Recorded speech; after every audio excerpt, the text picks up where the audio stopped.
Almost nobody's talking about the most successful ETF launch of all time. It happened over the last month and a half. The ticker is DRAM, D-R-A-M. I can't believe that ticker was available. And this thing started with $2.5 million at the beginning of April and now has $9 billion in AUM. Let's take a look at what they did and why that worked. So what did they put in this ETF? They put memory stocks. Not any memory stocks, specifically the two big Korean memory stocks. That's SK Hynix and Samsung, which are almost 50% of the total portfolio, which actually matches up with the Korean stock market very well. Then they added a bunch of non-Korean stocks down here.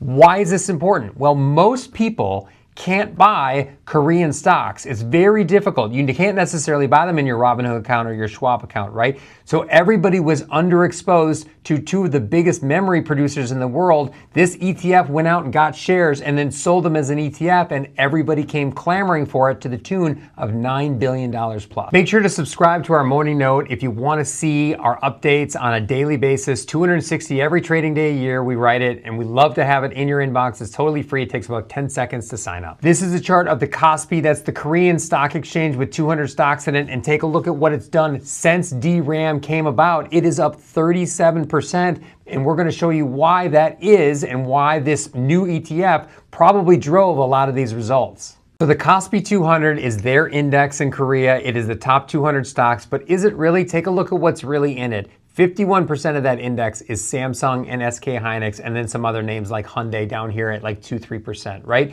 The DRAM ETF realized this, realized most people couldn't buy that index, and they put 48% into Samsung and SK Hynix, and then they put the balance into some other DRAM names down here. That allowed access for investors to go buy these things. As AUM went up and shares were created, those shares had to go buy Samsung and had to go buy SK Hynix in the Korean markets, and one just sort of chased the other up over the last month and a half. So the DRAM ETF allowed investors to get into SK Hynix and Samsung in a way that they couldn't before, and they created an ETF that went from virtually zero AUM to 9 billion over the course of a month and a half. That is the #1 ETF as far as growth. That is bigger than the Bitcoin ETF when it first came out. Congrats to Roundhill for putting this out. Congrats on your success, but watch AUM if it starts to fall out of this thing. What would happen to this if it goes out as quickly as it came in?